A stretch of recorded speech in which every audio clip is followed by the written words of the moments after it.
Carleton University. Oh, Carleton University, KCU. Yeah. I have no idea what those initials mean. You have to explain. Carleton is in Toronto. Ottawa University, Carleton, on Carleton Street. Okay, so you were speaking to them? No, I'm a reporter. You work for them? Volunteer. You were what? A volunteer for Carleton University. This is arduous. And what is it you're asking? I do have a question. You do have a question, but you wanted to identify yourself as a knowledgeable person who goes to university, and that your question is worth more than his.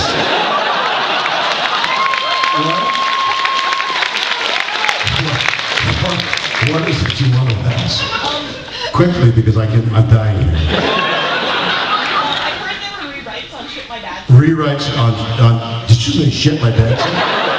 I just want to know how you feel about that. How do I feel about the rewrites? Yeah. Okay, I'm going to tell you how I feel about the rewrites on Shit My Dad Said.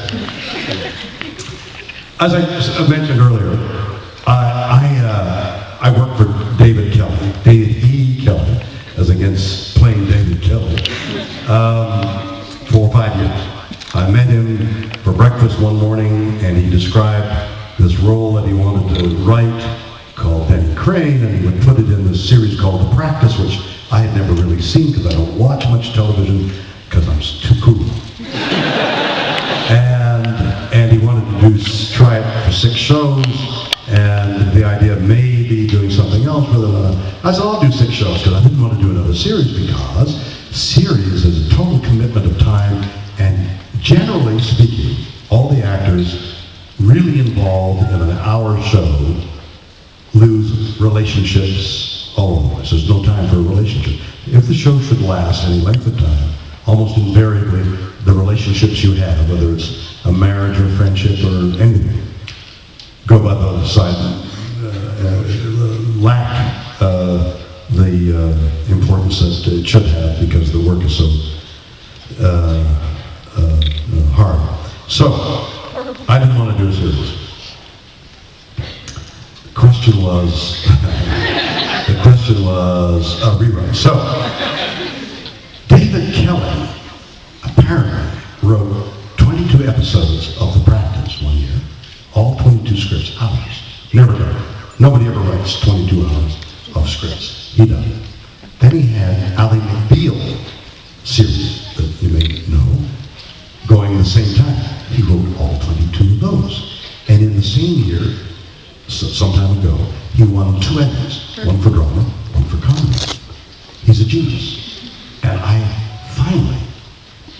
think perhaps for the first time in my life, I was associated with a genius. A genius. He would rewrite like this. He watched me in rushes. That's the daily stuff that we do, that he would see the next day, and he'd watch rushes.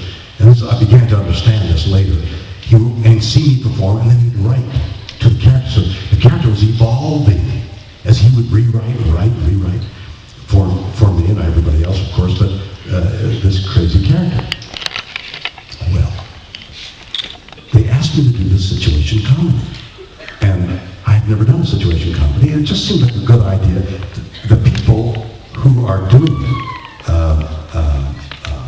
David Cohen and Max Muchnick, are the creators and producers and writers of Grace and Me. Grace and Will and Grace. Will and Grace. It was originally named Grace and Me when I was in high school. Will and Grace. So that was a popular series, which I also never saw. But I'm told was really funny, and so I thought, these are good guys I could like to be associated with, and I've never done situation comedy, and I'd like to try it. So they gave me a half-hour script. I thought it was very funny, and they said on the first day, and we read it, and they said, okay, so I'll commit these to. I mean, I had 30 pages of dialogue, and I had 3 days to learn it, and then we were going to be in front of the cameras. And without the words, the actor is helpless. I mean, it's like a mechanic without tools. If you don't have the words, you don't have anything. What are you going to say? You've got to know the word. You've got to be facile with the words. The words have to come tumbling out of your mouth so that people people know you're not trying to memorize things. So I said, I'll memorize these lines. Don't memorize the lines, because we're going to rewrite them tomorrow. So I crept home, wondering, oh my gosh, now I only have 2 days. Come back the next morning, almost a totally new script, totally rewritten. Okay, this is really funny. The other was funny, but this is funnier. Okay, so I learned, no, don't learn that. We're going to rewrite it tomorrow. And that's Friday, and then Monday I'm in front. No, don't worry about it. We'll send you the script. And they rewrite it again. So on Monday, we're in front of cameras. Tuesday is in front of an audience.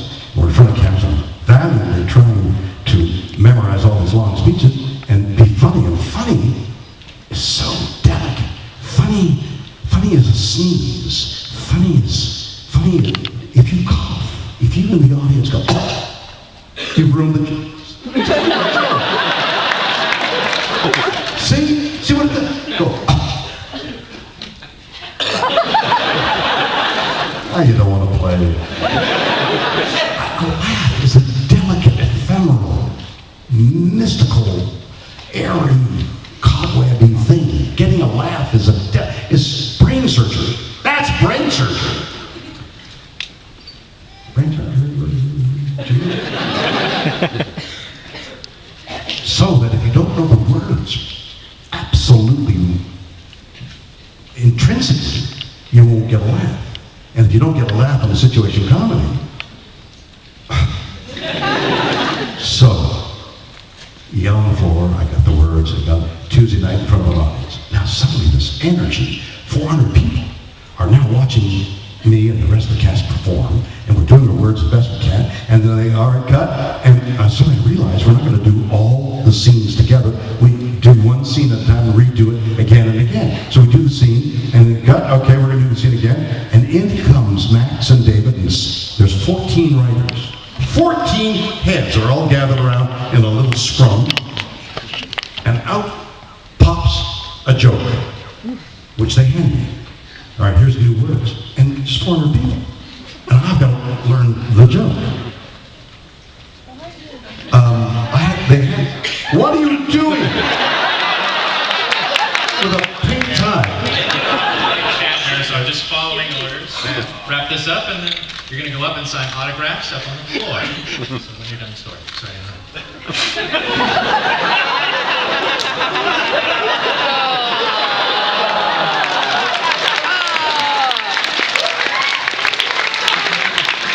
He didn't seem sorry to me at all.